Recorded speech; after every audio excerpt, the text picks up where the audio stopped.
তারাও কিন্তু আমাদেরকে ছাড় দিবেন না। আজকে যেই ছাত্র জনতার সংগ্রামের মধ্যে দিয়ে যেই রক্ত এবং প্রাণের বিনিময়ে আমরা ঐতিহাসিক পরিবর্তন পেয়েছি, এই পরিবর্তনকে টেকসই করার জন্য আজকে বাংলাদেশের মানুষ যে শাসনতান্ত্রিক এবং সরকার ব্যবস্থার পরিবর্তনের আওয়াজ উঠিয়েছে, সরকারকে বলতে চাই সেই শাসনতান্ত্রিক ব্যবস্থার মৌলিক পরিবর্তন না করে আপনারা নির্বাচনের দিকে হাঁটবেন না।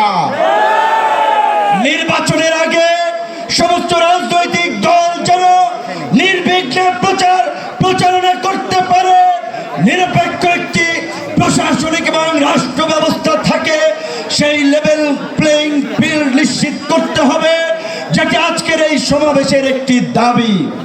একই সাথে আমরা বলতে চাই, গত এই 11 মাস ধরে স্থানীয় সরকারের কোনো জনপ্রতিনিধি নাই, মানুষের একটা চরম ভোগান্তি।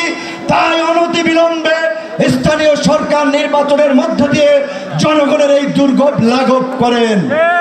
আমার ভাই, আমার সহকর্মী, সহযোদ্ধা বন্ধু যাই